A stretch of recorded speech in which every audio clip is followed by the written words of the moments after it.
Greetings, fellow Taoists, and welcome back to the sacred ground of Donghua Family.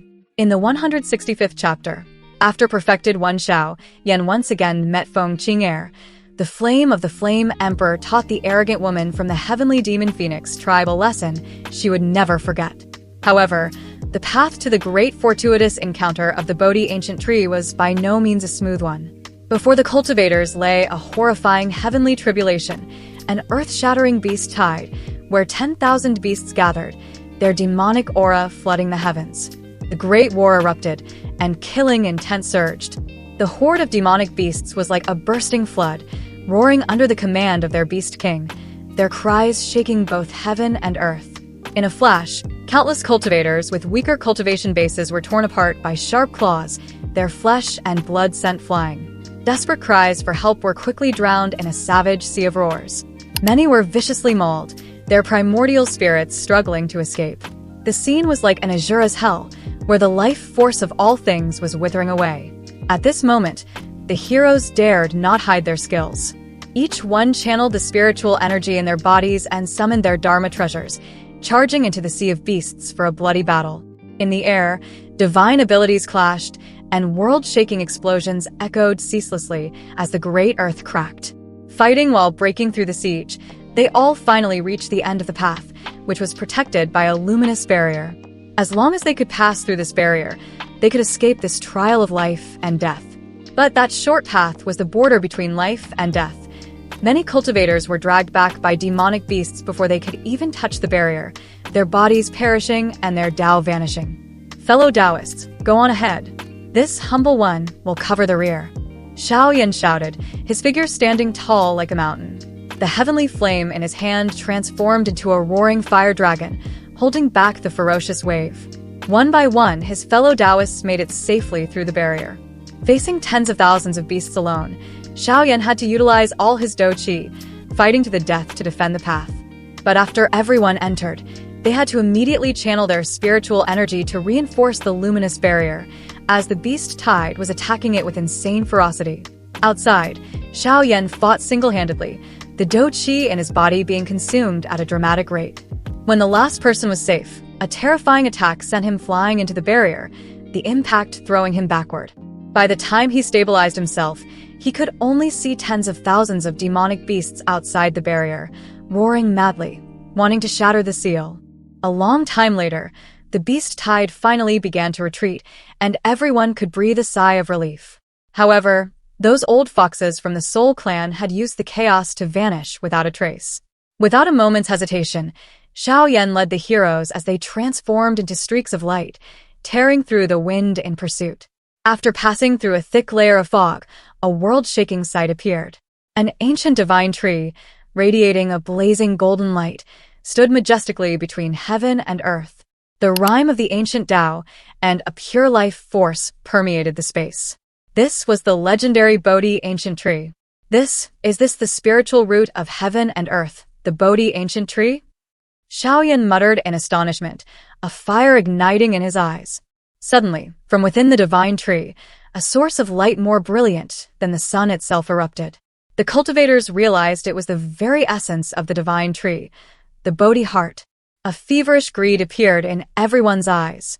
Instantly, the members of the Soul Clan and the heavenly demon phoenix tribe could no longer hold back, executing their movement techniques to rush forward.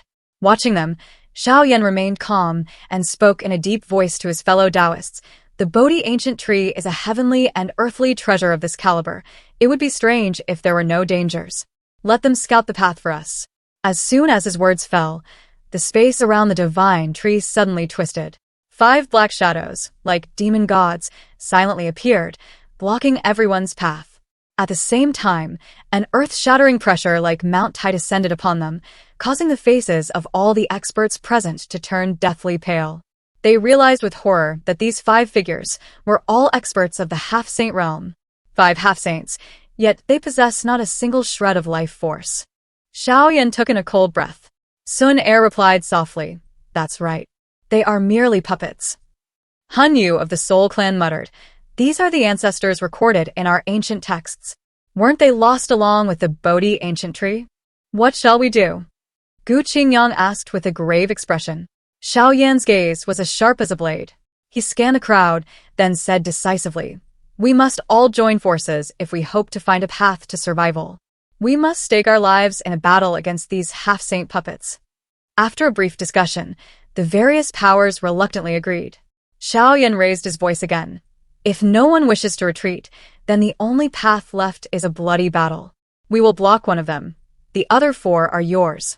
What say you?" Han Yu glanced at him and nodded. Jiu Feng of the Heavenly Demon Phoenix tribe also agreed to take on one. The remaining 2 puppets were assigned to the other powers. Seeing that all had consented, Xiao Yan took a deep breath, a blazing will to fight erupting in his eyes as he roared, "If there are no more issues, then everyone, strike." With that, the Do Chi in his body erupted like a great flood. He transformed into a streak of fire and charged forward first. Behind him, Sun Er and Kai Lin, like 2 celestial fairies, followed closely with their graceful movement techniques. An earth-shattering, world-shaking great war had officially begun. Though they were many, their opponents were killing machines at the half-saint level. This battle was an extremely tragic and bloody struggle. Xiao Yan's faction, thanks to their miraculous coordination, focused all their power into their attacks. Golden light poured from Xiao Yan's body as his fists, like golden iron armor, smashed into the puppet. Beside him, Sun Er and Gu Qingyang simultaneously unleashed their ultimate technique, the Great Silent Annihilation Finger. From the 9 heavens above, Kai Lin also condensed a multicolored pillar of lightning and struck down. Countless world-shaking divine abilities hit the same point at the same time. With a boom, the half-saint puppet's body violently exploded and disintegrated into dust. After successively destroying all 5 puppets, Xiao Yan said, "Everyone, quickly sit in meditation to regulate your energy. I will stand guard for you." They all immediately swallowed medicinal pills and sat cross-legged, circulating their energy to heal their wounds.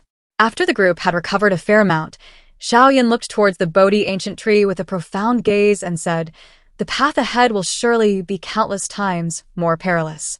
I suggest that any fellow Taoists whose cultivation has not yet reached the 6-star Dao Zun level should stop here."